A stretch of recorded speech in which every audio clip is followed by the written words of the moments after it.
ക്രൂശിക്കപ്പെട്ട ക്രിസ്തുവിനെ പ്രസംഗിക്കുന്നു. പരിശുദ്ധാത്മാവ് ചൂട് തരുന്നവനാണ്, തണുപ്പകറ്റുന്നവനാണ്, തളർച്ച മാറ്റുന്നവനാണ്. പരിശുദ്ധാത്മാവ് നമ്മുടെ ഹൃദയത്തിൽ വന്ന് നിറയുമ്പോൾ ആത്മാവിൻ്റെ വിവശത ലഭിക്കും എന്ന് നാം കഴിഞ്ഞ പ്രാവശ്യം ചിന്തിച്ചു. ആത്മാവിൻ്റെ വിവശത, ആത്മാവിൻ്റെ വൈവശ്യം എന്ന് പറഞ്ഞാൽ എന്താണത്? ആത്മനിറവ് തന്നെ, ആത്മാവിൻ്റെ നിറവ്.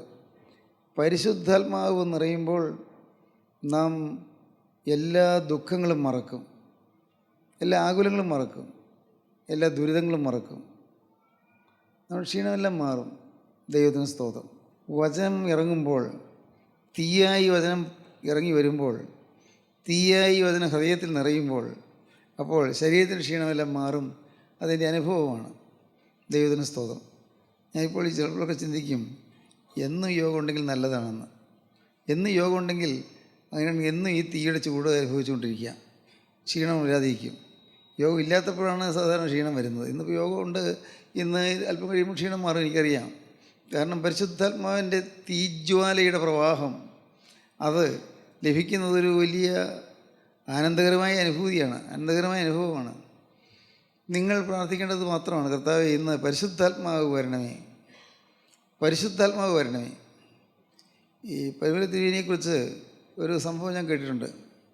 പരിമല തിരുവേനി കുന്നക്കുരുട്ടി പള്ളിയിൽ അവിടെ അഞ്ചുമേൽ കുർബാനയ്ക്കായിട്ട് വന്നു. ഏറ്റവും മുഖ്യ ത്രോണോസിൽ തിരുവേനിയാണ് കുർബാന ചൊല്ലാൻ തുടങ്ങുന്നത്. അനേകം പട്ടക്കാരുണ്ട്, മധുബ നിറയെ പട്ടക്കാരുണ്ട്. താഴെയും ശമാശമാരും മറ്റും ധാരാളം പേരുണ്ട്. ജനങ്ങൾ തടിച്ചു കൂടിയിട്ടുണ്ട്. തിരുവേനി വിശുദ്ധ കുർബാന ആരംഭിക്കാനായിട്ട് തുടങ്ങുമ്പോൾ ആ തൂയോബ് അണച്ചു തുടങ്ങാൻ നേരത്ത് തിരുവേനി മിണ്ടുന്നില്ല, ഒന്നും മിണ്ടുന്നില്ല. ഉടനെ എല്ലാവർക്കും എന്താണോ കാര്യം മനസ്സിലായില്ല, ആർക്കും മനസ്സിലായില്ല. കുറേ നേരം കഴിഞ്ഞപ്പോൾ ഈ പമ്പക്കട മൽപ്പാനച്ചൻ, പഴയ മൽപ്പാനച്ചൻ മാത്തൻ കോർ എപ്പിസ്കോപ്പ, അദ്ദേഹം ഒരു സുറിയാനി പണ്ഡിതനാണ്. അദ്ദേഹം തിരുവേനിയുടെ അരികത്ത് ചെന്ന്, ജനങ്ങൾ കാത്തു നിൽക്കുന്നല്ലോ, കുർബാന ആരംഭിക്കാൻ എന്താ താമസം? തിരുവേനി നിറകണ്ണുകളോട് പറഞ്ഞു, ഞാൻ ഒരുക്കുമ്പോൾ പക്ഷേ ആത്മാവ് വരുന്നില്ല. പരിശുദ്ധാത്മാവ് വരാതെ ഞാൻ എന്ത് ചെയ്യും? പരിശുദ്ധാത്മാവ് ഇറങ്ങാതെ ഞാൻ എന്ത് ചെയ്യും? പരിശുദ്ധാത്മാവ് വരണം, എങ്കിലേ അവിടെ പരിശുദ്ധാത്മാവിൻ്റെ പ്രവാഹം ഉണ്ടായെങ്കിൽ മാത്രമേ വിശുദ്ധ കുർബാന അനുഗ്രഹപ്രദമായി തീരുകയുള്ളൂ. പരിശുദ്ധാത്മാവ് വരുന്നില്ല. ദൈവത്തിന് സ്തോത്രം. സഭാചരിത്രത്തിൽ വേറൊരു സംഭവം ഉണ്ടായി. ഇതെല്ലാം സഭാചരിത്രത്തിലെ ഐതിഹ്യങ്ങളാണ്. അന്ന് ഈ മൂറോൻ തൈലം അത് വാഴ്ത്തുന്ന സമയം, മൂറോൻ തൈലം എല്ലാ പള്ളികൾക്കും അയച്ചു കൊടുക്കാറുള്ള മൂറോൻ തൈലം വാഴ്ത്തുന്ന സമയം എല്ലാ തിരുമേനിമാരുണ്ട്, പട്ടക്കാരും ധാരാളം പേരുണ്ട്. പക്ഷേ തൈലം വാഴ്ത്തുന്നതിനുള്ള ആ സദസ്സിൽ തിരുമേനിമാർ മാത്രമേ ഉള്ളൂ. ആളുകളെല്ലാം പുറത്ത് നിൽക്കുന്നുണ്ട്. വലിയൊരു ശുശ്രൂഷയാണ് നടക്കാൻ പോകുന്നത്. അന്ന് സാധാരണ രീതിയിൽ പ്രാർത്ഥിക്കുമ്പോൾ മുകളിൽ തീ ഇറങ്ങി വേണം ഈ തൈലം തിളയ്ക്കാൻ, അല്ലാതെ തീ താഴെ നിന്ന് കൊടുക്കുകയല്ല. തൈലം തിളയ്ക്കണം, എണ്ണ തിളയ്ക്കണം. അത് പ്രാർത്ഥിച്ച് വരുമ്പോൾ തീ ഇറങ്ങും, തീ ഇറങ്ങി എണ്ണ തിളയ്ക്കും. അന്ന് വളരെ നേരം പ്രാർത്ഥിച്ചിട്ടും തീ ഇറങ്ങുന്നില്ല, എണ്ണ തിളയ്ക്കുന്നില്ല. എല്ലാവർക്കും അമ്പരപ്പായി. അപ്പോൾ തിരുമേനിമാരിൽ ഒരാൾ പറഞ്ഞു, ഇവിടെ ഇരിക്കുന്നതിൽ ഒരാൾ ഇവിടെ നിന്ന് മാറിയാൽ മാത്രമേ ഇവിടെ തീ ഇറങ്ങുകയുള്ളൂ എന്ന്. ഒരാൾ മാറിയിരിക്കണം. എല്ലാവരും പരസ്പരം മുഖത്തോട് നോക്കി, ആരാണ് നോക്കി. ആർക്കും മനസ്സിലായില്ല. അപ്പോൾ മുഖ്യമായി ആ ശുശ്രൂഷ നിർത്തിക്കുന്ന തിരുമേനി, ഇന്നയാൾ ഇവിടെ നിന്ന് കുറച്ച് നേരം മാറിയിരിക്കട്ടെ എന്ന് പറഞ്ഞു. ഒരു മെത്രാച്ചനെ മാറ്റി ഇരുത്തിയിട്ട് പ്രാർത്ഥിച്ചു. അപ്പോൾ തീ ഇറങ്ങി, എണ്ണ തിളച്ചു. മൂറോൻ തൈലം. ഇതെല്ലാം സഭാചരിത്രത്തിലെ അത്ഭുതങ്ങളാണ്, അത്ഭുതങ്ങൾ. ദൈവത്തിൻ്റെ പരിശുദ്ധാത്മാവ് വന്നാൽ മാത്രമേ ആത്മാവിൽ തീ കത്തുകയുള്ളൂ. ഞാൻ എത്ര നേരം പ്രസംഗിച്ചാലും നിങ്ങൾക്ക് പ്രയോജനം കിട്ടുകയില്ല. ഞാൻ കുറേ കാര്യങ്ങൾ പറയും, പക്ഷേ നിങ്ങൾക്കൊന്നും കിട്ടുകയില്ല. നിങ്ങൾക്ക് എന്തെങ്കിലും കിട്ടണമെങ്കിൽ പരിശുദ്ധാത്മാവ് നിങ്ങളോട് സംസാരിക്കണം. പരിശുദ്ധാത്മാവ് നിങ്ങളോട് സംസാരിക്കുകയും പരിശുദ്ധാത്മാവ് നിങ്ങളോട് ഇടപെടുകയും ചെയ്യണം. പ്രിയപ്പെട്ടവരെ, പരിശുദ്ധാത്മാവുണ്ട്, ക്രിസ്തുവുണ്ട്, ക്രിസ്തുവിൻ്റെ ആത്മാവുണ്ട്. തീർച്ചയായും നിങ്ങൾ വിശ്വസിക്കൂ, പരിശുദ്ധാത്മാവ് വന്ന് ഇന്നത്തെ ശുശ്രൂഷയെ അനുഗ്രഹിച്ചാൽ മാത്രമേ നിങ്ങൾക്ക് പ്രയോജനം കിട്ടുകയുള്ളൂ. അതുകൊണ്ട് നിങ്ങളിപ്പോൾ ഒരു കാര്യം മാത്രം പ്രാർത്ഥിച്ചാൽ മതി. ഞാനും പ്രാർത്ഥിക്കുന്നു, കർത്താവേ, സ്വർഗത്തിലെ തീ ഞങ്ങളുടെ മധ്യത്തിലേക്ക് ഇറങ്ങണമേ, പരിശുദ്ധാത്മാവിൻ്റെ അഗ്നി ഞങ്ങളുടെ മധ്യത്തിലേക്ക് ഇറങ്ങണമേ, നിത്യനായ ദൈവത്തിൻ്റെ അത്ഭുതമായ സ്നേഹത്തിൻ്റെ അഗ്നി ഞങ്ങൾ കത്തണമേ, സ്നേഹത്തിൻ്റെ അഗ്നി കത്തുക. ആ അനുഭവം ഇന്ന് മാത്രമല്ല, നമ്മുടെ കുടുംബത്തിൽ, കുടുംബജീവിതത്തിൽ, നമ്മുടെ വീട്ടിൽ ഈ അഗ്നി കത്തിക്കൊണ്ടിരുന്നാൽ വഴക്കില്ല, പിണക്കമില്ല, അവിടെ അഭിപ്രായ വ്യത്യാസമില്ല, അവിടെ പരാതിയില്ല, പരിഭവമില്ല, ഭിന്നതയില്ല, പിണക്കമില്ല, എല്ലാം ശാന്തം, സ്വസ്ഥത. നമ്മുടെ വീടുകൾ അതുപോലെ അനുഗ്രഹത്തിൻ്റെ നികേതനങ്ങളായി മാറണം. നമ്മുടെ സ്ഥാപനങ്ങൾ, നമ്മുടെ പള്ളികൾ, നമ്മുടെ സൺഡേ സ്കൂളുകൾ എല്ലാം അനുഗ്രഹം വരണമെങ്കിൽ പരിശുദ്ധാത്മാവ് വരണം. ഇപ്പോൾ നിങ്ങൾ ഇത്രയും പ്രാർത്ഥിച്ചാൽ മതി. കർത്താവേ, ഇന്ന് പരിശുദ്ധാത്മാവ് വന്ന് ഞങ്ങളിലുള്ള പാപങ്ങളെല്ലാം കത്തിച്ച് കളയണമേ, ഇനിയുള്ള പാപങ്ങളെ കത്തിച്ച് കളയണമേ, എന്നുള്ള ദുസ്വഭാവങ്ങളെ കത്തിച്ച് കളയണമേ, എൻ്റെ അലസതകളെ കത്തിച്ച് കളയണമേ, എൻ്റെ മടിയും ഉദാസീനതയും കത്തിച്ച് കളയണമേ, എൻ്റെ ജീവിതത്തിലൊന്നും പോയി പാപങ്ങളെല്ലാം കത്തിച്ച് കളയണമേ. പാപങ്ങൾ, ഒട്ടേറെ പാപങ്ങൾ വന്നു പോയി കർത്താവേ, പലതരത്തിലുള്ള പാപങ്ങൾ. ചിന്തയിൽ പാപങ്ങൾ വന്നു, വാക്കിൽ പാപങ്ങൾ വന്നു, പ്രവൃത്തിയിൽ പാപങ്ങൾ വന്നു. എല്ലാം കത്തിച്ച് കളയണമേ. എൻ്റെ ജീവിതത്തിൽ ഒരു അത്ഭുതം സംഭവിക്കണമേ. നിങ്ങൾ പ്രാർത്ഥിക്കൂ. പ്രാർത്ഥനയോടുകൂടി നിങ്ങൾ തിരുവചനം കേൾക്കൂ. സ്തോത്രം. ഒരു നിമിഷം പ്രാർത്ഥിക്കാം. കരുണയുള്ള കർത്താവേ, അവിടുത്തെ വചനത്തിന് വേണ്ടി അടിയങ്ങൾ ദാഹത്തോടെ കാത്തിരിക്കുന്ന കർത്താവേ, മിസ്രൈമിൽ നിന്ന് കൂട്ടിക്കൊണ്ടുപോകുന്ന മണവാട്ടിയോട് ഉടമ്പടി ചെയ്യുവാൻ സിനായി മലമേലിറങ്ങിയ മഹോന്നതൻ ഇപ്പോൾ ഞങ്ങളോട് സംസാരിക്കണമേ. ഞങ്ങൾക്ക് തിരുവചനം തരണമേ. ജീവൻ്റെ മന്ന ഭക്ഷിച്ച് തൃപ്തരാകുവാനുള്ളതായ ഭാഗ്യം നൽകണമേ. മനസ്സ് നീറി പുകഞ്ഞിരിക്കുന്ന അനേകരുണ്ടല്ലോ കർത്താവേ, സമാധാനമില്ലാതെ അഴലുന്നവരുണ്ടല്ലോ കർത്താവേ, ദുഃഖിച്ചും വലഞ്ഞും വിഷമിച്ചും രോഗത്തിൽ ആർത്തരായും വലയുന്നവരുണ്ടല്ലോ കർത്താവേ. എല്ലാവരെയും അവിടെ സന്ദർശിക്കണമേ. അത്ഭുതകരമായ ശക്തി, വചനത്തിൻ്റെ ശക്തി ഞങ്ങളുടെ മേലെ ഇറങ്ങണമേ. തീജ്വാലിയിൽ ആളിപ്പടരുന്ന വചനത്തിൻ്റെ ശക്തി ഞങ്ങളല്ലാതാക്കി മാറ്റണമേ. എല്ലാവരെയും തൊടണമേ, എല്ലാവരെയും അനുഗ്രഹിക്കണമേ. യേശുക്രിസ്തുവിൻ്റെ രാജകീയ നാമത്തിൽ പ്രാർത്ഥിക്കുന്ന കൃപയോടെ കേൾക്കണം പിതാവേ. ആമീൻ. ഹല്ലേലൂയ. സ്തോത്രം. ദൈവനാമം മഹത്വപ്പെടട്ടെ. നമുക്ക് പാടാം. ദൈവത്തിൻ്റെ സ്നേഹം മൂലം രക്ഷപ്പെട്ട പാവി ഞാൻ, ദൈവത്തിൻ്റെ സ്നേഹം മൂലം രക്ഷപ്പെട്ട പാപി ഞാൻ, എന്നെ പോലെ ആരുമില്ല, കൃപയോടെ പൈതൽ ഞാൻ, എന്നെ പോലെ ആരുമില്ല, കൃപയോടെ പൈതൽ ഞാൻ. പാവത്തിൽ ജാതനായവൻ ശുദ്ധീകരണത്രേ ഞാൻ, പാപത്തിൽ ജാതനായവൻ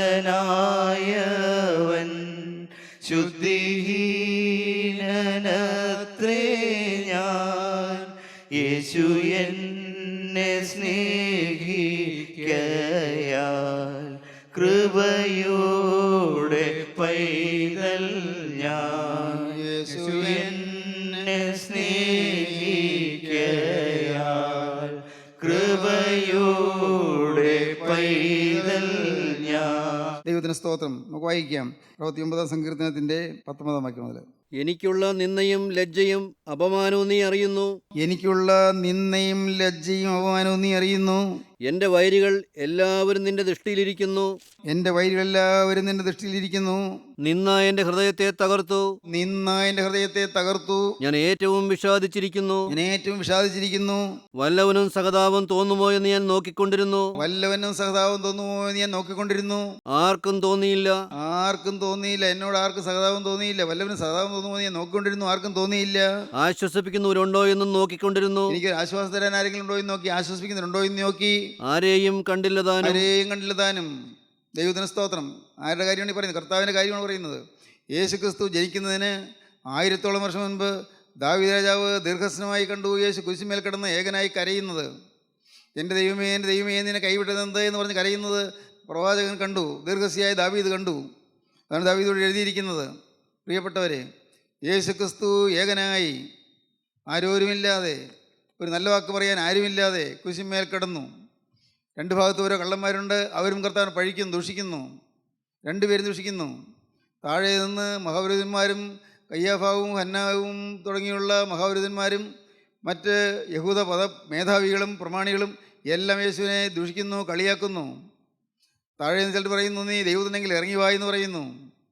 ദൈവത്തിനെങ്കിൽ ഇറങ്ങി വായെന്ന് പറയുന്നു. ഒരു ഭാഗത്തെ കള്ളൻ പറയുന്നു, നീ ദൈവത്തിനെങ്കിൽ നീ നിന്നെ രക്ഷിക്കുക, ഞങ്ങളെയും രക്ഷിക്കുക എന്ന് പറയുന്നു. ആക്ഷേപം തന്നെയാണ് എല്ലായിടത്തുനിന്നും. 2 ഭാഗത്തെ കള്ളന്മാരും ദുഷിച്ച് പറഞ്ഞു എന്നാണ് വേദപുസ്തകം പറയുന്നത്. എന്നാൽ പ്രിയപ്പെട്ടവരെ, ദുഷിച്ച് പറഞ്ഞുകൊണ്ടിരുന്നതിൽ ഒരു കള്ളൻ അവൻ പെട്ടെന്ന് മനം തിരിഞ്ഞു. കാരണം യേശു പറഞ്ഞ ആദ്യത്തെ വചനം അവൻ കേട്ടു. പിതാവേ, ഇവർ ചെയ്യുന്ന ഇന്നതായെന്ന് ഇവർ അറിയായിയാൽ ഇവരോട് ക്ഷമിക്കണമേ എന്ന് പറഞ്ഞ വചനം അവൻ കേട്ടു. അത് ഒരിക്കലും കേൾക്കാത്തൊരു വചനമാണ്.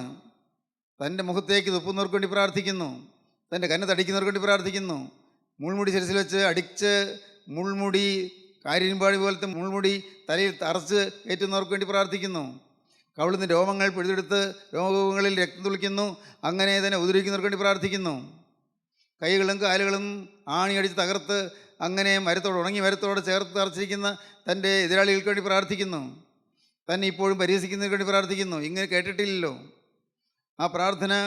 ആ ഒരു കള്ളൻ, ഒരുപക്ഷെ വലതുഭാഗത്തെ കള്ളനായിരിക്കാം. വലതുഭാഗത്തെ കള്ളൻ അവൻ കേട്ടു. അതുവരെയും ദുഷിച്ചുകൊണ്ടിരുന്നെങ്കിലും പെട്ടെന്ന് അവൻ്റെ വിധം മാറി, അവൻ്റെ മനോഭാവം മാറി. അവനപ്പോൾ സൂക്ഷിച്ച് നോക്കി യേശുവിനെ. ഇതുവരെയും അവൻ യേശുവിനെ സൂക്ഷിച്ച് നോക്കിയിരുന്നില്ല. എൻ്റെ പ്രിയപ്പെട്ടവരെ, നിങ്ങൾ യേശുവിനെ സൂക്ഷിച്ച് നോക്കുമോ? വേദനയേറ്റ് പിടയുന്ന യേശുവിനെ നോക്കി കാണുമോ? ആരോരുമില്ലാതെ, സഹോദരിക്കാൻ ആരുമില്ലാതെ, നല്ല വാക്ക് പറയാൻ ആരുമില്ലാതെ കുരിശിൽ കിടക്കുന്ന യേശുവിനെ നിങ്ങൾക്ക് നോക്കാമോ? കന്യമാതാവ് താഴെ കരഞ്ഞുകൊണ്ടിരിക്കുന്നുണ്ട്. സിയമുത്രിമാർ കരയുന്നുണ്ട്. യെരൂശലേം മുത്രിമാർ ഏങ്ങലടിക്കുന്നുണ്ട്. യോഹന്നാൻ ശ്ലീഹ ഇരുന്ന് കരയുന്നുണ്ട്. എല്ലാവരും ഇട്ട് ഓടിപ്പോയി. പ്രിയ ശിഷ്യന്മാർ 11 പേര് ഓടിപ്പോയി. യൂദാസ്കറിയോത്ത നേരത്തെ തന്നെ ഊറ്റിക്കൊടുക്കാനായിട്ട് പോയി. ബാക്കി 10 പേര് ഓടിപ്പോയി. യോഹന്നാൻ ശ്ലീഹ മാത്രമുണ്ട്. ആരും ഒരു തുണയില്ലാതെ മാതാവും യോഹന്നാൻ ശ്ലീഹയും നിൽക്കുന്നു. കർത്താവ് കാണുന്നു. കർത്താവ് നോക്കി, മുകളിലേക്ക് നോക്കി, പിതാവായ ദൈവത്തെ കാണുന്നില്ല. വശങ്ങളിലേക്ക് നോക്കി, കൂട്ടുകാരെ കാണുന്നില്ല, ശിഷ്യന്മാരെ കാണുന്നില്ല. കർത്താവ് നോക്കി, സഹായിപ്പാൻ ആരുമില്ല. അതാണ് ഇവിടെ കാണുന്നത്. ഞാൻ ഏറ്റവും വിഷാദിച്ചിരിക്കുന്നു. വല്ലവനും സഹതാപം തോന്നുമോ എന്ന് ഞാൻ നോക്കിക്കൊണ്ടിരുന്നു. ആർക്കും തോന്നിയില്ല. ആശ്വസിപ്പിക്കുന്നുണ്ടോ എന്ന് നോക്കിക്കൊണ്ടിരുന്നു. ആരെയും കണ്ടില്ല താനും. അവർ എനിക്ക് തിന്നുവാൻ കയ്പ് തന്നു. എൻ്റെ ദാഹത്തിന് അവർ എനിക്ക് ചൊറുക്ക കുടിപ്പാൻ തന്നു. സ്തോത്രം, ദൈവത്തിന് സ്തോത്രം. എത്ര ദയനീയമായൊരു കിടപ്പ്. എനിക്ക് ദാഹിക്കുന്നു പറഞ്ഞപ്പോൾ വിചാരിച്ചു വെള്ളത്തിന് വേണ്ടിയുള്ള ദാഹമാണെന്ന്. നശിച്ചു പോകുന്ന ആത്മാക്കൾക്ക് വേണ്ടിയുള്ള ദാഹമായിരുന്നു. പിതാക്കന്മാർ പാടി ദുഃഖോളി ആഴ്ച നാം പാടുന്നുണ്ട്.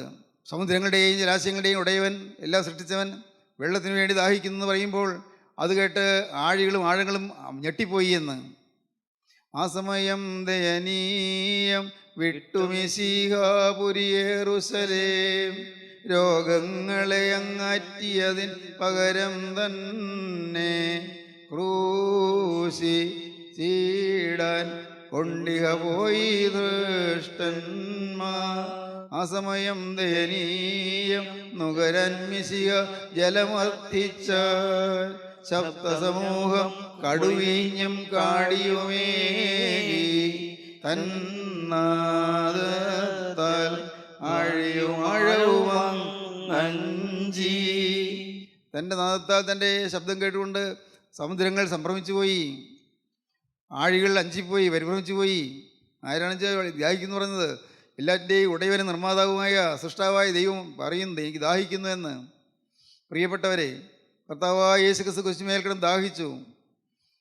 അതുവരെയും കുറ്റം പറഞ്ഞുകൊണ്ടിരുന്ന ആ ഒരു ശിഷ്യൻ ഇപ്പോൾ അവന് അത്ഭുതം തോന്നിയവൻ സൂക്ഷിച്ചു നോക്കിയപ്പോൾ അവന് മനസ്സിലായി ആ മുഖം ശാന്തമാണ്. വൈരാഗ്യമില്ല, കോപമില്ല, പരിഭവമില്ല, പിണക്കമില്ല. നോക്കൂ, അവൻ ശ്രദ്ധയോടെ നോക്കി. അവന് മനസ്സിലായി ഇത് സാധാരണ മനുഷ്യനല്ല കിടക്കുന്നത്. ന്യായമായ ശിക്ഷ അനുഭവിക്കുന്നു ഞാനും എൻ്റെ കൂട്ടുകാരനായ കള്ളനും. ഞങ്ങൾ കവർച്ചക്കാരാണ്, ഞങ്ങൾ കൊലപാതകികളാണ്. എന്നാൽ ഇവനോ അരുതാത്ത ഒന്നും ചെയ്തിട്ടില്ല. എനിക്ക് മനസ്സിലായി. അവൻ പറയുകയാണ്, ഇവൻ അരുതാത്ത ഒന്നും ചെയ്തിട്ടില്ല. അവൻ അടുത്ത ഭാഗത്തെ കള്ളനോട് പറഞ്ഞു, അയ്യോ, നാം സമശിക്ഷാവിധിയായിട്ടും നീ ഇപ്പോഴും ദൈവത്തെ അറിയുന്നില്ലയോ? ദൈവത്തെ ദുഷിക്കുന്നുവോ? നീ ഒരിക്കലും ചെയ്യരുത്, അങ്ങനെ ചെയ്യരുത്. കാരണം ഇതാ നാം ന്യായമായിട്ട് ശിക്ഷ അനുഭവിക്കുകയാണ്. ഇവനും അരുതാത്ത ഒന്നും പ്രവർത്തിച്ചിട്ടില്ല. ആ മുഖത്ത് നോക്കിയപ്പോൾ, ആ പ്രാർത്ഥന കേട്ടപ്പോൾ അവന് മനസ്സിലായി, എല്ലാം മനസ്സിലായി. യേശു അരുതാത്തൊന്നും ചെയ്തിട്ടില്ലെന്ന് മനസ്സിലായി. അവൻ യേശുവിനെക്കുറിച്ച് നല്ല സാക്ഷ്യം പറഞ്ഞു, കിട്ടിയ സമയം കൊണ്ട് സാക്ഷ്യം പറഞ്ഞു. എന്നിട്ട് യേശുവിനോട് പറഞ്ഞു, മിശിഹ, നീ രാജ്യത്വം പ്രാപിച്ചു വരുമ്പോൾ എന്നെക്കൂടെ നീ ഓർത്തു കൊള്ളണമേ. ദൈവത്തിന് സ്തോത്രം. കർത്താവ് അവന് നേരെ നോക്കി പുഞ്ചിരിച്ചുകൊണ്ട് പറഞ്ഞു, ഇന്ന് നീ എന്നോടുകൂടി പറുദീസയിലിരിക്കും. ദൈവത്തിന് സ്തോത്രം. ഇന്ന് നീ എന്നോടുകൂടി പറുദീസയിലിരിക്കും. നോക്കൂ, ഭാഗ്യം. ആ സമയം വരെയും കള്ളനും കൊള്ളക്കാരനും കവർച്ചക്കാരനുമായിരുന്ന ദുഷ്ടനായ മനുഷ്യൻ ഇപ്പോൾ മാനസാന്തരപ്പെട്ടു. അവന് മാനസാന്തര അനുഭവം ഉണ്ടായി. അവന് പറുദീസയുടെ അനുഭവം കിട്ടി, പറുദീസയിലേക്കുള്ള പ്രവേശനം കിട്ടി. ദൈവത്തിന് സ്തോത്രം. വല്ലവന് സഹതാപം നോക്കിക്കൊണ്ടിരുന്നു, ആരെയും കണ്ടില്ല താനും.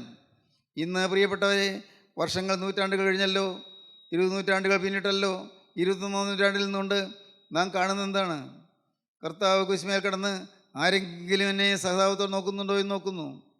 എന്നോട് സഹതാപമുള്ള ആരെങ്കിലും ഉണ്ടോ? എൻ്റെ വേദനയിൽ പങ്കുചേരാൻ ആരെങ്കിലും ഉണ്ടോ? കർത്താവിന് സ്തോത്രം. ഞാനിതെല്ലാം നിങ്ങൾക്ക് വേണ്ടി സഹിച്ചു. കർത്താവ് ഇരുകയും വിടർത്തിയിരിക്കുന്നു. ഇതെല്ലാം ഞാൻ നിങ്ങൾക്ക് വേണ്ടി സഹിച്ചു. നിങ്ങൾ എനിക്ക് വേണ്ടി എന്ത് ചെയ്തു? കർത്താവിന് സ്തോത്രം. നിങ്ങൾക്ക് വേണ്ടി ഇതെല്ലാം ഞാൻ സഹിച്ചു. പ്രിയപ്പെട്ടവരെ, പലർക്കും ഇത് മനസ്സിലാകുന്നില്ല. യേശു 2000 വർഷം മുൻപ് കുരിശിൽ തൂങ്ങിയത് എൻ്റെ പാപത്തിന് വേണ്ടിയാണെന്ന് പറഞ്ഞാൽ ആർക്കും മനസ്സിലാകുന്നില്ല. അത് അനുഭവിക്കേണ്ട യാഥാർത്ഥ്യമാണ്. അനുഭവിക്കണം. കർത്താവിന് സ്തോത്രം. ഞാൻ സത്യം നിങ്ങളോട് പറയട്ടെ, വളരെ വ്യക്തമായി പറയട്ടെ. എൻ്റെ ജീവിതത്തിൽ എനിക്ക് ഇതൊരു അനുഭവമായി തീർന്നു. എൻ്റെ ജീവിതത്തിൽ ഞാൻ തിരുവചനം കേട്ടപ്പോൾ എനിക്ക് ഒന്നും പിന്നെ പിടികിട്ടാത്തതായിട്ടില്ല. എല്ലാം മനസ്സിലായി. എൻ്റെ ജീവിതം ഞാൻ യേശുവിനെ ക്രൂശിച്ച ജീവിതമാണെന്ന് മനസ്സിലായി. പ്രകടമായ പാവപ്രവൃത്തിയൊന്നും പോയിട്ടില്ല. ഭാഗ്യവശാൽ അരുതാത്ത ഒന്നും ചെയ്തില്ല. ചീത്ത ശീലങ്ങളുണ്ടായിരുന്നില്ല, ചീത്ത കൂട്ടുകെട്ടുണ്ടായിരുന്നില്ല, അരുതാത്ത പടങ്ങളുണ്ടായിരുന്നില്ല. ദൈവത്തിന് സ്തോത്രം.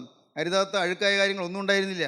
പക്ഷേ മനസ്സിൽ ചിലരോട് നീരസം ഉണ്ടായിരുന്നു, മനസ്സിൽ ചിലരോട് ഇഷ്ടക്കുറവുണ്ടായിരുന്നു, ചിലരോട് പരിഭവം ഉണ്ടായിരുന്നു. എന്നാൽ ഞാനതിന് പ്രതികാരമൊന്നും ചെയ്തുമില്ല, അവരോട് പറഞ്ഞുമില്ല. മനസ്സിലായിരുന്നതെല്ലാം ദൈവത്തിന് വചനം കേട്ടപ്പോൾ മനസ്സിലായി, ഞാൻ യേശുവിനെ ക്രൂശിക്കുകയായിരുന്നു. എൻ്റെ ഹൃദയത്തിൽ മറ്റുള്ളവരെക്കുറിച്ച് പിണക്കം വെച്ചുകൊണ്ടിരുന്നപ്പോൾ, എന്നെ ആരും കരുതിയില്ല എന്നുള്ള ഒരു ഭിന്നത എൻ്റെ മനസ്സിലുണ്ടായിരുന്നപ്പോൾ, എൻ്റെ വേദനയിൽ പങ്കാളികളാകാൻ ആരും ഇല്ലല്ലോ എന്നുള്ളതായ ഒരു സങ്കടം വന്നപ്പോൾ, അപ്പോൾ മറ്റുള്ളവരെ ഞാൻ വിധിക്കുകയായിരുന്നു. ഞാൻ വിധിച്ചതുകൊണ്ട്, അങ്ങനെ മറ്റുള്ളവരെ കുറ്റം വിചാരിച്ചതുകൊണ്ട് എൻ്റെ കർത്താവിൻ്റെ ചങ്കിലേക്ക് കുന്തം കൊണ്ട് കുത്തുകയായിരുന്നു. എനിക്ക് മനസ്സിലായി. അത് എനിക്ക് തന്നെ സ്വയം മനസ്സിലാകുകയാണ്. നിങ്ങൾക്ക് മനസ്സിലാകും, വേണമെങ്കിൽ മനസ്സിലാകും. നിങ്ങൾ വിശ്വസിക്കുക. നിങ്ങളുടെ നാളുവരെയുള്ള ജീവിതത്തിൽ ഒന്ന് പോയ എല്ലാ പാപവും യേശു ക്രിസ്തു ക്രൂശിൽ വഹിച്ചൊന്ന് വിശ്വസിക്കുക. വിശ്വസിക്കുക മാത്രം ചെയ്യുക, വേറൊന്നും വേണ്ട. എല്ലാ പാവവും മദ്യപാനത്തിൻ്റെ ദോഷം കൊണ്ടായിരിക്കാം. എല്ലാം കുടിച്ച് മുടിച്ച് കളഞ്ഞിരിക്കും. ഒരാളിനോട് പറഞ്ഞു, സാറേ, ഒരൊറ്റ വർഷം കൊണ്ട് 4 ലക്ഷം രൂപയുടെ മദ്യമാണ് കുടിച്ച് കളഞ്ഞത്. 4 ലക്ഷം രൂപയുടെ മദ്യം ഒരൊറ്റ വർഷം കൊണ്ട് കുടിച്ച് കളഞ്ഞു വന്ന്. ഓ, ദൈവത്തിന് സ്തോത്രം. ഒരു സ്ത്രീ എന്നോട് പറഞ്ഞു, സാറേ, ഞങ്ങൾക്ക് അപ്പുറ കുട്ടനാട്ടിൽ ഒരുപടി സ്ഥലമുണ്ടായിരുന്നു, അതിൽ ധാരാളം തെങ്ങുംപറമ്പുണ്ടായിരുന്നു, എല്ലാം വിറ്റു വിറ്റ് എല്ലാം മുടിച്ചു. ഇനി ഞങ്ങളുടെ വീടിരിക്കുന്ന ഭാഗം മാത്രമേ വിൽക്കാനുള്ളൂ. ആ സ്ത്രീ പറയും, സാറേ, എന്നും അദ്ദേഹം കുടിക്കാൻ പോവും. ഞാൻ കരഞ്ഞു പറയും, അദ്ദേഹം എന്നെ തല്ലും, ഉപദ്രവിക്കും. പക്ഷേ പിറ്റേ ദിവസം രാവിലെ പറയും, ഞാൻ നിന്നെ തല്ലിയല്ലേ, എന്നോട് ക്ഷമിക്കണം, എനിക്ക് സുബോധം ഉണ്ടായിരുന്നില്ല, ഇനി ഞാൻ മദ്യം കുടിക്കില്ല എന്ന് പറയും. പക്ഷെ പിന്നെ ഈ മദ്യം കുടിക്കാൻ പോവും. സാറേ, ഞങ്ങളുടെ കുടുംബം നശിച്ചു. ദൈവത്തിന് സ്തോത്രം. പ്രിയപ്പെട്ടവരെ, എത്രയെത്ര സംഭവങ്ങൾ പറയാനുണ്ട്, എത്രയെത്ര സംഭവങ്ങൾ. സ്നേഹിത, നീ മനസ്സിലാക്കുമോ? നിൻ്റെ ഓരോ പ്രവൃത്തിയും മൂലം യേശുവിനെ ക്രൂശിക്കുകയാണ് ചെയ്തത്. മോളെ, നിൻ്റെ വഴക്കടിക്കുന്ന പ്രകൃതം മൂലം, നിൻ്റെ അശുദ്ധ ജീവിതം മൂലം, കൊള്ളരുതാത്ത ബന്ധങ്ങൾ മൂലം, പുറമെ പറയാൻ അറയ്ക്കുന്നതായ ബന്ധങ്ങൾ മൂലം മകളെ നീ യേശുവിനെ ക്രൂശിക്കുകയാണ് ചെയ്തത്. നിനക്കറിയാമോ? അത് നീ അറിയുന്നില്ല. അക്കരെ ചെല്ലുമ്പോൾ അറിയും. ഇവിടെ നിന്ന് മരണം വഴിയായ കടന്ന് ചെല്ലുമ്പോൾ അന്നറിയും. അന്ന് പുസ്തകങ്ങൾ വിടർത്തും, നിൻ്റെ പേരിലുള്ള പുസ്തകം തുറക്കും, എല്ലാം എഴുതി വച്ചിരിക്കുന്നത് വായിച്ച് കേൾപ്പിക്കും, ഉറക്കെ വായിച്ച് കേൾപ്പിക്കും. ആ ബാലവൃത്തം സകലമാന പേരുകൾക്ക് വായിച്ച് കേൾപ്പിക്കും. എന്നിട്ട് വേദനയെ അറിയുന്നില്ല എന്ന് പറഞ്ഞ് ഇറക്കി വിടും. ദൈവത്തിന് സ്തോത്രം. ഇതെല്ലാം സംഭവിക്കാൻ പോകുന്ന കാര്യങ്ങളാണ്. പ്രിയപ്പെട്ടവരെ, പാപത്തെ വിട്ടതിന് മാനസാന്തരപ്പെട്ടാൽ ഭാഗ്യം. എൻ്റെ യേശു എൻ്റെ പാപം മോഹിച്ചു എന്ന് വിശ്വസിച്ച് ഇനിമേൽ ഞാനൊരു വിശുദ്ധനായി ജീവിക്കാൻ തീരുമാനിച്ചാൽ, എൻ്റെ പ്രിയ സഹോദരങ്ങളെ, നിങ്ങൾക്ക് പാപമോചനം ലഭിക്കും. കർത്താവ് നിങ്ങളുടെ പാപങ്ങളെ ക്ഷമിച്ചു തരും. കർത്താവിന് സ്തോത്രം. എത്ര മനോഹരമാണ് ക്രിസ്തീയ ജീവിതം. ഞാൻ സമാധാനത്തോടെ ഇന്ന് ജീവിക്കുകയാണ്, സന്തോഷത്തോടെ ജീവിക്കുകയാണ്. സമാധാനം കർത്താവ് തന്നു. സമാധാനം, കർത്താവിന് സ്തോത്രം. ഉറങ്ങാൻ കിടക്കുമ്പോൾ സമാധാനം, ഉറക്കം തെളിയുമ്പോൾ സമാധാനം, ഇത് പകലത്തെ ജീവിതത്തിൽ സമാധാനം. ഒരിടത്തും ഒരു പ്രയാസം വരുന്നില്ല, എല്ലാം സമാധാനമായി പോകുന്നു. എന്തുകൊണ്ട്? എൻ്റെ യേശു എന്നെ സ്നേഹിച്ചു. ആ സ്നേഹം എനിക്ക് തിരിച്ചറിയാൻ കഴിഞ്ഞു. എനിക്ക് യേശുവിനോട് നന്ദിയുണ്ട്. പ്രിയപ്പെട്ടവരെ, എന്നെ ഞാനാക്കി യേശുവിനോട് എനിക്ക് നന്ദിയുണ്ട്. വിലകെട്ടവനായ എന്നെ വിലയേറിയനും മാന്യമായി കരുതിയ യേശുവിനോട് എനിക്ക് നന്ദിയുണ്ട്. അഡ്രസ്സ് ഇല്ലാത്ത എനിക്ക് അഡ്രസ്സ് തന്ന യേശുവിനോട് എനിക്ക് നന്ദിയുണ്ട്. കർത്താവിന് സ്തോത്രം. എൻ്റെ കർത്താവിൻ്റെ വലിയ നാമം മഹത്വപ്പെടട്ടെ. ദൈവത്തിന് സ്തോത്രം. ഞങ്ങളുടെ കുടുംബങ്ങളിലേക്കും, ഞങ്ങളുടെ കുടുംബമായിരുന്നു ഏറ്റവും തോറ്റ കുടുംബം, ഏറ്റവും ചെറുതായി പോയ കുടുംബം. ഒരു കാലത്ത് അപ്പനുണ്ടായിരുന്നപ്പോൾ നല്ല നിലവാരം ഉണ്ടായിരുന്നു. അപ്പന് കൃഷി മാത്രമല്ല ബിസിനസ് ഉണ്ടായിരുന്നു, അതുകൊണ്ട് നല്ല നിലവാരം ഉണ്ടായിരുന്നു. പക്ഷേ അപ്പം മരിച്ചപ്പോൾ എല്ലാം തകർന്നു. കിട്ടാനുള്ള രൂപയൊന്നും ആരും തന്നില്ല. പക്ഷേ കൊടുക്കാനുള്ളതെല്ലാം എല്ലാവരും ആവശ്യപ്പെട്ടു. അതിന് ഭൂമി കുറയെല്ലാം വിറ്റ് കടങ്ങൾ തീർത്തു. ദൈവത്തിന് സ്തോത്രം. പ്രിയപ്പെട്ടവരെ, പറയട്ടെ, അന്ന് ജീവനുള്ള ക്രിസ്തുവിൻ്റെ വചനം കേട്ടപ്പോൾ ഞാൻ ഈ ജീവിതം കർത്താവിന് കൈമാറി. വ്യക്തമായിരുന്നു. ദൈവത്തിന് സ്തോത്രം. നിങ്ങൾ കേൾക്കുമ്പോൾ നിങ്ങൾക്ക് നിങ്ങളുടെ ജീവിതം കർത്താവിൻ്റെ കാര്യങ്ങളിലേക്ക് കൊടുക്കാം. ദൈവത്തിന് സ്തോത്രം. കർത്താവ് എനിക്ക് എല്ലാം തന്നു, ഒന്നിനും കുറവ് വരുത്തിയില്ല. കുട്ടികളുടെ മുമ്പിൽ ഞാൻ ഏറ്റവും ശ്രേഷ്ഠനായിട്ട് വിളങ്ങി. കർത്താവ് എന്നെ ഉയർത്തി. പ്രിൻസിപ്പൽ അച്ഛൻ്റെ ക്ലാസ് കേൾക്കാൻ ക്ലാസ്സിൻ്റെ പുറകിൽ വന്ന് നിൽക്കുമായിരുന്നു. ദൈവത്തിന് സ്തോത്രം. എന്ന് പറഞ്ഞാൽ ഞാൻ എന്നെ തന്നെ പൊഴുത്തുകയല്ല. കാരണം അന്ന് എല്ലാം മറുപടിയായി എനിക്ക് കർത്താവ് തന്നിരുന്നു. കർത്താവിന് സ്തോത്രം. എല്ലാം തന്നു. എന്നെ ബഹുമാനയുടെ അച്ഛനെന്ത് വാത്സല്യമായിരുന്നു. ഒരു വർഷം കോളേജിൻ്റെ വൈസ് പ്രിൻസിപ്പലായിട്ട് എന്നെ നിയമിക്കുകയും ഞാൻ ആ കാര്യം ചുമതല ഏറ്റെടുത്ത് നടത്തുകയും ചെയ്തു. ദൈവത്തിന് സ്തോത്രം. പിന്നീട് വന്ന പല അധ്യാപകർക്കും അവർക്ക് നിയമന ഓർഡർ കൊടുത്ത് ഞാനാണ്. കർത്താവിന് സ്തോത്രം. ദൈവത്തിൻ്റെ വലിയ നാമം മഹത്വപ്പെടട്ടെ. പ്രിയപ്പെട്ടവരെ, കാലങ്ങൾ മുന്നോട്ട് പോയി. ഞാൻ സുവിശേഷത്തിലേക്ക് തിരിഞ്ഞപ്പോൾ ചിലർ ആക്ഷേപിക്കാൻ തുടങ്ങി, അധ്യാപകർ ചിലർ കളിയാക്കാൻ തുടങ്ങി, കുട്ടികൾ ചിലർ പരിഹസിക്കാൻ തുടങ്ങി. പക്ഷേ എനിക്കതൊരു കൂസലുണ്ടായില്ല. കാരണം ഈ തീയിൽ വെന്തതിന് ചൂടുവെള്ളമൊഴിച്ചാൽ ഒരു കുഴപ്പം വരില്ലല്ലോ. ഞാൻ തീച്ചുളയിൽ വെന്തവനായിരുന്നു എന്ന് പറഞ്ഞാൽ പരിശുദ്ധാത്മാവിന് തീയിൽ വെന്തവനായിരുന്നു. പരിശുദ്ധാത്മാവിന് തീയിൽ നിറഞ്ഞവനായിരുന്നു. അതുകൊണ്ട് ആരാക്ഷേപിച്ചാലും എന്നെ യേശുകയിൽ നിന്നായി, ആരെല്ലാം പരിഹസിച്ചാലും എന്നെ തൊടുകയില്ലെന്നായി. ഞാൻ ഞങ്ങളുടെ പള്ളിയിൽ വ്യക്തമായും കൃത്യമായും പള്ളിയിൽ പോവുകയും ഞാൻ വിശുദ്ധ കുർബാനയിൽ പങ്കെടുക്കുകയും ചെയ്യുമായിരുന്നു. ദൈവത്തിന് സ്തോത്രം. പ്രിയപ്പെട്ടവരെ, ഞാൻ പറയട്ടെ, ദൈവത്തിൻ്റെ വലിയ നാമം മഹത്വപ്പെടട്ടെ. ഇന്ന് ഞങ്ങളുടെ പള്ളിയിൽ, വലമ്പൂർ സെൻറ് മേരീസ് പള്ളിയിൽ, അവിടെ ഇന്ന് ആ പള്ളി പുതുക്കി പണിതപ്പോൾ അതിൻ്റെ ഫ്ലോറിങ് മുഴുവനും ഗ്രാനൈറ്റ് കൊടുത്തത് ഞങ്ങളാണ്, എൻ്റെ കുടുംബമാണ്. കർത്താവിന് സ്തോത്രം. എൻ്റെ ഇളയ മോനാണ് ചെയ്തത്. കർത്താവിന് സ്തോത്രം. ഇന്ന് നിങ്ങൾ എപ്പോഴെങ്കിലും വന്നാൽ, പള്ളിമേടയിൽ വന്നാൽ, അവിടെ പാരിഷ് ഹോമിൻ്റെ ആദ്യത്തെ റൂം മുകളിൽ റൂം എഴുതി വച്ചിരിക്കുന്നത് പ്രൊഫസർ എം വൈ യോഹന്നാൻ എന്നാണ്. പള്ളിക്ക് എല്ലാം കൊടുത്തു. അതുകൊണ്ട് പള്ളിയിൽ നകന്നല്ല നിൽക്കുന്നത്. പക്ഷേ ഒരു കാര്യമുണ്ട്, എൻ്റെ കർത്താവിനെ തൊട്ടാൽ ഞാൻ കൂടെ നിൽക്കില്ല, എൻ്റെ കർത്താവിനെ തീർത്താൽ ഞാൻ കൂടെ നിൽക്കില്ല. എനിക്ക് വ്യക്തമായൊരു കാഴ്ചപ്പാടുണ്ട്. നിങ്ങളോട് ഇതേ പറയാനുള്ളൂ. ക്രൂസിൽ മരിച്ച ശേഷം നിങ്ങളോട് ചോദിക്കുന്നു, മക്കളെ, നിങ്ങളുടെ ജീവിതം എനിക്ക് തരുമോ? എൻ്റെ കൈകൾ നിശ്ചലമായി പോയി, മോനെ നിൻ്റെ കൈ എനിക്ക് തരുമോ? എൻ്റെ കാലുകൾ നിശ്ചലമായി പോയി, നിൻ്റെ കാലുകൾ എനിക്ക് തരുമോ? എനിക്ക് നടന്നു പോകണമെന്നുണ്ട്, നിൻ്റെ കാലുകൾ തരാമോ? എനിക്ക് പ്രവർത്തിക്കണമെന്നുണ്ട്, എനിക്ക് ചിലരെ അനുഗ്രഹിക്കണമെന്നുണ്ട്, നിൻ്റെ കൈകൾ തരാമോ? എനിക്ക് ചിലരുടെ കണ്ണുനീര് തുടയ്ക്കണമെന്നുണ്ട്, നിൻ്റെ കൈകൾ തരാമോ? ദൈവത്തിന് സ്തോത്രം. കർത്താവ് ചോദിക്കുകയാണ്, എനിക്ക് നിൻ്റെ കൈകൾ വേണം, നിൻ്റെ കൈകൾ വേണം, നിൻ്റെ കാലുകൾ വേണം, നിൻ്റെ ഹൃദയം വേണം. ആത്മാക്കൾക്ക് വേണ്ടി കരയുവാൻ നിൻ്റെ ഹൃദയം വേണം. ദൈവത്തിന് സ്തോത്രം. പ്രിയപ്പെട്ടവരെ, നിങ്ങൾക്ക് യേശുവിൻ്റെ കൈകളിലേക്ക് നിങ്ങളുടെ ജീവിതം കൈമാറാം. നല്ല പറ്റിയ അവസരമാണ്. സ്വർഗം തുറന്നിരിക്കുകയാണ്, കൃപയുടെ വാതിൽ തുറന്നിരിക്കുകയാണ്. വേണമെങ്കിൽ നിങ്ങൾക്ക് ജീവിതം കർത്താവിന് കൊടുക്കാം. ഭയപ്പെടേണ്ട. കൊടുത്താൽ നല്ലതാണ്, കൊടുത്താൽ ഭാഗ്യമാണ്, കൊടുത്താൽ വളർച്ചയാണ്, കൊടുത്താൽ ശ്രേഷ്ഠതയാണ്. ഞാൻ കൊടുത്തു നോക്കിയിട്ടാണ് പറയുന്നത്. ദൈവത്തിന് സ്തോത്രം. ഞാൻ കൊടുത്തു, അവൻ എന്നെ വളർത്തി. ക്രൂസിൽ പിഴഞ്ഞവൻ്റെ കൈകളിലേക്ക് എൻ്റെ ജീവിതം കൊടുക്കാം. കർത്താവേ, നിൻ്റെ കൈകൾ നിശ്ചലമായി, നിൻ്റെ കാലുകൾ നിശ്ചലമായി, നിൻ്റെ നാവ് നിശബ്ദമായി, നിൻ്റെ കണ്ണുകൾ അടഞ്ഞുപോയി. ഇതാ എന്നെ തന്നെ നിനക്ക് ഞാൻ തരുന്നു. എൻ്റെ കണ്ണുകളിൽ കൂടി നിനക്ക് നോക്കാം, എൻ്റെ കാലുകളിൽ കൂടി നിനക്ക് സഞ്ചരിക്കാം, എൻ്റെ കൈകളിൽ കൂടി നിനക്ക് പ്രവർത്തിക്കാം, യേശുവേ, എൻ്റെ ഹൃദയത്തിൽ കൂടി നിനക്ക് സംസാരിക്കാം. കർത്താവേ, എൻ്റെ നാവിൽ കൂടി നിനക്ക് സംസാരിക്കാം. ഇതാ എന്നെ ഞാൻ നിനക്ക് തരികയാണ്, മുഴുവനായി വിട്ട് തരികയാണ്. യേശുവേ, മനസ്സറിഞ്ഞ് എൻ്റെ പാവങ്ങളെല്ലാം ക്ഷമിക്കണമേ. അറിഞ്ഞോ അറിയാതെ ചെയ്തു പോയ എല്ലാ പാവങ്ങളും ക്ഷമിക്കണമേ. ഇനിമേൽ പുതിയ സൃഷ്ടിയായി ജീവിക്കാൻ തീരുമാനിക്കുന്നു. നിങ്ങൾക്ക് തീരുമാനിക്കാമോ? കർത്താവോട് വാക്ക് പറയാമോ? കർത്താവിൻ്റെ കരങ്ങളിലേക്ക് നിങ്ങൾ കൊടുത്തുകൊണ്ട് കർത്താവിനോട് വാക്ക് പറയാമോ? കർത്താവേ, ഇന്നിതാ ഈ നിസ്സാര ജീവിതം, ഈ ഏറ്റവും നിസ്സാരമായ ജീവിതം, ഈ വിലകെട്ടതായ ജീവിതം നാഥാ അതിൻ്റെ കൈകളിലേക്ക് തരുന്നു. ഇത് വിലയേറിയ ജീവിതമാകുമെന്ന് ഞാൻ വിശ്വസിക്കുന്നു. എൻ്റെ കുടുംബജീവിതം ഭദ്രമാകുമെന്ന് ഞാൻ വിശ്വസിക്കുന്നു. കുടുംബത്തിലെ ഛിദ്രങ്ങൾ മാറുമെന്ന് ഞാൻ വിശ്വസിക്കുന്നു. എൻ്റെ മക്കൾ അനുഗ്രഹീതരായി തീരുമെന്ന് ഞാൻ വിശ്വസിക്കുന്നു. എൻ്റെ മക്കളും മക്കളുടെ മക്കൾ അനുഗ്രഹിക്കപ്പെടുമെന്ന് ഞാൻ വിശ്വസിക്കുന്നു. കരുണയുള്ള കർത്താവേ, നീ മനസ്സലിയണമേ, എൻ്റെ പേരിൽ തൃക്കരം വയ്ക്കണമേ, എന്നെ തൊടണമേ, എന്നെ അനുഗ്രഹിക്കണമേ. ഹല്ലേലൂയ, ദൈവത്തിന് സ്തോത്രം. നിങ്ങൾക്കിപ്പോൾ പറയാം, കർത്താവോട് പറയാം, കർത്താവേ, എൻ്റെ മേൽ നിൻ്റെ ആണിപ്പാടുള്ള കരം വയ്ക്കണമേ. എൻ്റെ ശിരസിൽ കരം വയ്ക്കുമ്പോൾ നിൻ്റെ ആണിപ്പാടുള്ള കരത്തിൽ നിന്ന് തിരുരക്തം എൻ്റെ തലമേലൊന്ന് വീഴുമല്ലോ. അത് തലയിൽ നിന്ന് പയ്യെ പയ്യെ വലിച്ചിറങ്ങി നെറ്റിയിൽ വന്ന് കുരിശടയാളമായി തീരണമേ. എൻ്റെ നെറ്റിയിൽ നിൻ്റെ കുരിശടയാളം വീഴണമേ, തിരുരക്തത്താലുള്ള കുരിശടയാളം. കർത്താവേ, അങ്ങനെ ഞാൻ അടയാളമുള്ളവനായി തീരണമേ. ദൈവത്തിന് സ്തോത്രം. സ്വർഗ്ഗരാജ്യത്തിലേക്ക് പ്രവേശിക്കുന്ന അടയാളം ഇതാണ്. എൻ്റെ കർത്താവെ, ഞാൻ വിശ്വസിക്കുന്നു. എൻ്റെ കർത്താവ്, എൻ്റെ ആണിപ്പാടുള്ള കരയിൽ തലമേൽ വയ്ക്കണമേ. എന്നെ നീ അനുഗ്രഹിക്കണമേ. നാഥ, എന്നെ നീ തുടരണമേ, എന്നെ അനുഗ്രഹിക്കണമേ. ഹല്ലേലൂയ, ഹല്ലേലൂയ, ദൈവത്തിന് സ്തോത്രം. അങ്ങനെ നിങ്ങൾക്ക് ഇന്നു മുതൽ പുതിയ ജീവിതം നയിക്കാൻ ആഗ്രഹം തോന്നുന്നെങ്കിൽ, ഇന്നു മുതൽ പുതിയ ജീവിതം നയിക്കുമെന്ന് നിങ്ങൾ തീരുമാനമുണ്ടെങ്കിൽ, എങ്കിൽ ഇപ്പോൾ നിങ്ങൾ നിങ്ങളുടെ കരങ്ങളെ ഉയർത്താം, ഇരുകരങ്ങൾ ഉയർത്തിപ്പിടിക്കാം. ദൈവത്തിന് സ്തോത്രം. ഞാൻ നിങ്ങൾക്ക് വേണ്ടി പ്രാർത്ഥിക്കാം. ഇന്നു മുതൽ പുതിയ ജീവിതം നയിക്കുമെന്ന് നിങ്ങൾക്ക് ഉറപ്പുണ്ടെങ്കിൽ മാത്രം കരങ്ങൾ ഉയർത്തിയാൽ മതി. നിങ്ങൾക്ക് വാസ്തവമായി ഇന്നു മുതൽ യേശുവിന് വേണ്ടി ജീവിക്കുമെന്ന്, പാവം കൂടാതെ ജീവിക്കുമെന്ന്, ഒരു പാവം വരാതെ എന്നെ തന്നെ ഞാൻ സൂക്ഷിക്കുമെന്ന് നിങ്ങൾക്ക് തീരുമാനം ഉണ്ടെങ്കിൽ, എങ്കിൽ സ്വർഗ്ഗരാജ്യത്തിൻ്റെ പദവി നിങ്ങൾക്ക് കിട്ടുകയാണ്. സ്വർഗ്ഗത്തിലേക്കുള്ള പ്രവേശനം നിങ്ങൾക്ക് കിട്ടുകയാണ്. ഏകാന്തത മാറിപ്പോവുകയാണ്. സ്വർഗ്ഗസേനകൾ നിങ്ങൾക്ക് അകമ്പടി സേവിക്കുകയാണ്. യഹോവയുടെ മഹത്വം പിൻപടയായി വരികയാണ്. ദൈവിക മഹത്വം നിങ്ങൾ പുറകെ വരികയാണ്. നന്മയും കരുണയും ആയുഷ്കാലം ഒക്കെയും നിങ്ങളെ പിന്തുടരുകയാണ്. ദീർഘകാലം ദൈവത്തിൻ്റെ ആലയത്തിൽ വസിക്കുകയാണ്. അനുഗ്രഹങ്ങൾ പെരുകി വരികയാണ്.